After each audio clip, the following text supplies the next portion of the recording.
आज ये जो रक्तदान शिविर है सबुठारु सुखर विषय हूँ जिते पांडामिक चली आगामी चलो बोलिकी शुणा जाऊँगी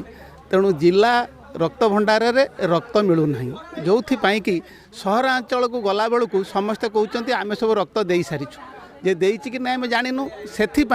एठी ग्रामांचल गोटे प्रयास करागला आमे भी कम नुह से दुईटी जो आमर आम विकास परिषद एवं जो ये करागला जो दुईटी ये सी कहले आमे एठी 100 यूनिट रक्त दे पारिबु लोक मानक बंचई पारिमु आमे ये जो दुनिया को दिग्दर्शन दबु जे सहर जो पिला माने बा टाउन पिला माने जो निशाशक्त होगी केवल निजे बंचापी चाहूँगी आमे निजे न बंचिकी आगे बंचेकी परे बंचवा चाहूँ मु तो वार्ता देवाई प्रकृत में मो हृदयर भाषा ना गढ़ियाली बेली एक पल्ली ग्राम जो अपाठुआ अर्धशिक्षित अशिक्षित संख्या अधिक से भली स्थान में किसी युवबंधु मैंने आगे आसती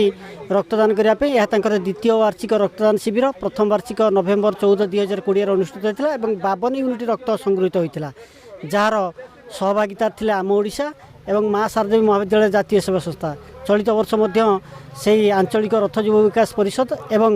नवजीवन फाउंडेशन सहभागितार ये रक्तदान शिविर अनुष्ठित होती 60 रु ऊर्ध्व यूनिट अद्यावधि वर्तमान सुधा संगृहित हो सारा बेले 100 यूनिट पर्यंत लक्ष्य धार्य होती तथापि पाखापाखि 100 यूनिट रक्त संगृहित हो मो हृदयर गभीरतम प्रदेश ये दुईटी संस्था को मु साधुवाद जनाऊँगी कारण रक्तपाई कहीं जड़े न मरतु यही जो महान लक्ष्य नहीं पिला माने तांकर लक्ष्य पूरण हो तांकर लक्ष्य यथार्थता लाभ करू रक्त ही महान दान ये जो रक्तदान महदान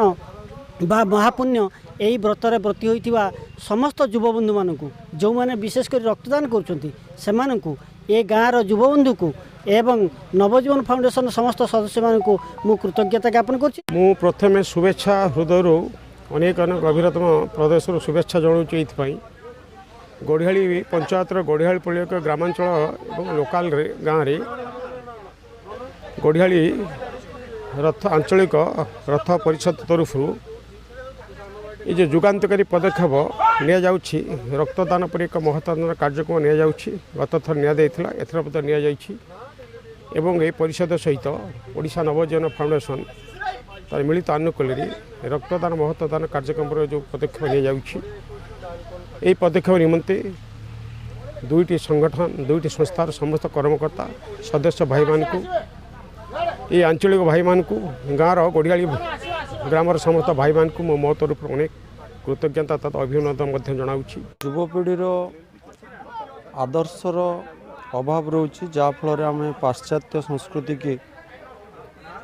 आड़ को बेसी ढलाऊँच